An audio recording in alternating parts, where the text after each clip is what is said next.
Сайн байцгаана уу? Ихэн үзэгчдээ.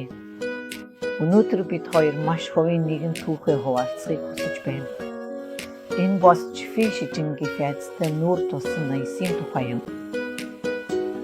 Би саяхан энэ өвчнийг мэдсэн. Эхэндээ энгийн юм шиг санагдаж жаахан хоосны дэгсэн бариад болчих байх гэж бодсон. Гэвч өдөр ирэх тусам байдалд ордож байгаа юм шиг. Ус их цангаж шүн босож шийдэг унтаж чадахгүй. Би нэг л ядаргаатай. Үнэндээ нөхрөө ийм байгааг харахаар сэтгэлс нэгс гонхтой бас санаа зовж айдас төрөөд байдаг.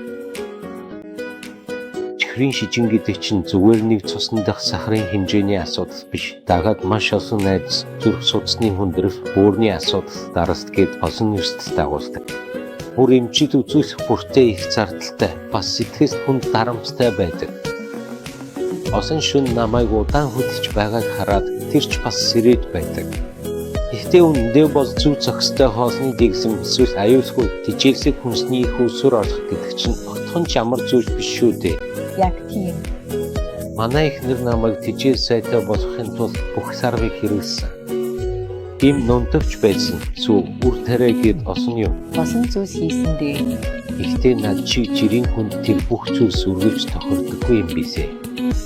Зарим нь хидэж уул цусны даралт ихсгээд зарим нь шингэц муутай бие усам ядраад байдаг. Янз бүрийн аргаар хэрэглээд сайжирсан нь мэдэгдэхгүй. Эрүүл мэнд маань тогтворгүй хിവэрээс байсан. Ихтэй азар нэг найз маань надад Вагнер Дайбетс бүтээгдэхүүнийг санал болгосон юм. Танилцуулга сонсоод би санаа амарсан. Эхэндээ бид хоёр их найдвар тавиагүй. Гэхдээ судлахад энэ бүтээгдэхүүн чанарын баталгаатай, нэр хүндэн сайн юм.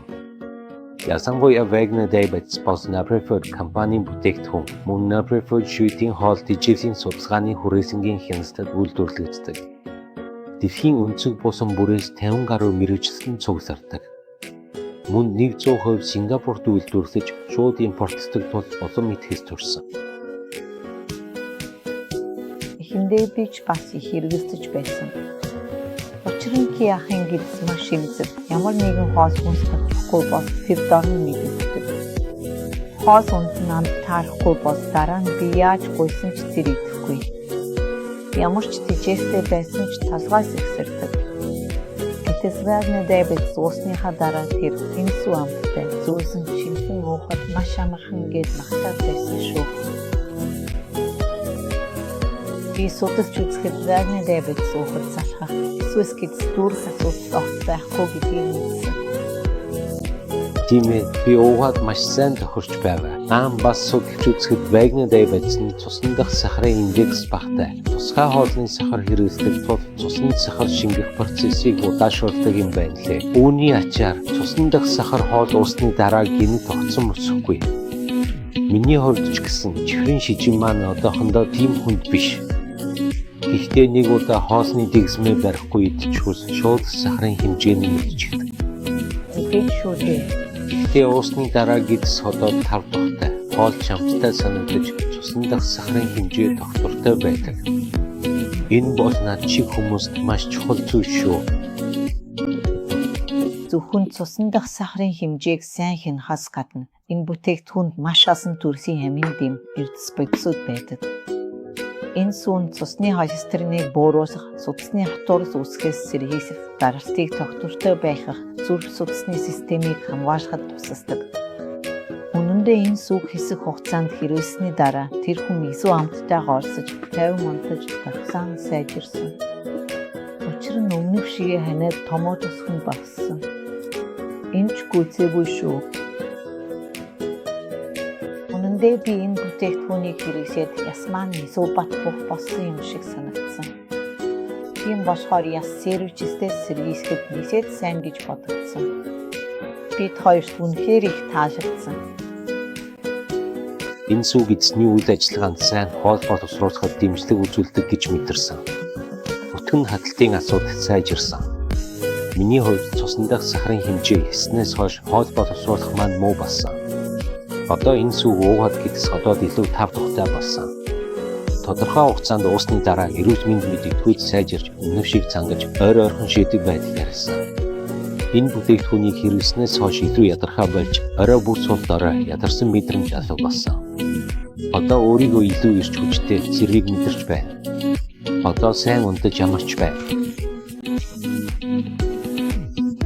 Үнэндээ ямар ч өвчин байсан хүндрэлтэй үгүй байдаг. Ясан буяа чихэн шижин бол бүрч түүхтэй.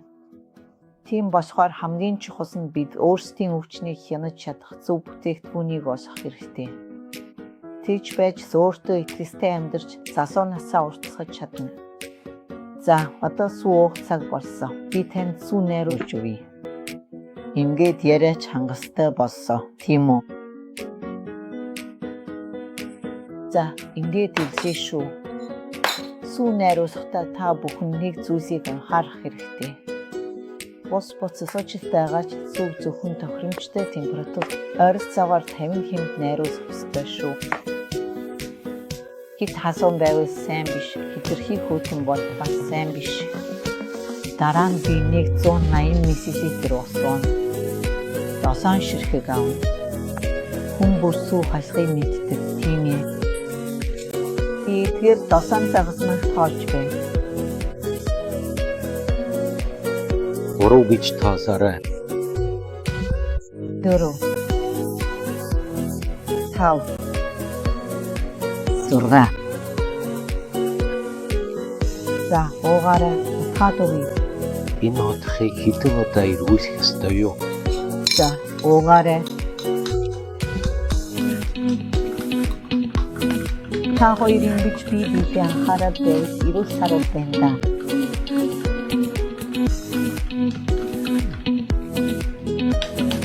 Яахан мөнхтэй байна. Хань 8 халбаг гэж ярьсан уу? Сайхан мөнхтэй байна. Би энэ гэрийн сүү найруулагч гэдгийг мартав. Яаж андуурах вэ? Мэдээ анаач найруулна. За, жаханс найруулад байда. Яахан мөнхтэй байна уу? Чи харж байна уу? Үнэндээ энэ сүү уухад маш амархан шүү. Энэ сүү үнэхээр амттай уухад амархан. Олон хүн сүү ууж чаддаггүй гэж хэлдэг. Бас зарим хүн сүү уухаас их айдаг гэж ярьдаг. Гэхдээ энэ чинь үнэний сүү шиг биш шүү дээ. Тэр үнэр нь байхгүй. Үнэр нь ядаж үр тарианы үнэртэй. Үнэний сүү шиг биш. Тийм болохоор Чогсоод байна уу? шогсоод хэрэггүй бari. Энэ сүүнд маш олон төрлийн шингэжээс бий. Яг над шиг хоосны дэгсэн барьдаг. Дэгсэн дуртай хүмүүс тохиромжтой. Кристебен хүн бүр сэтгэл хангасан байх болно.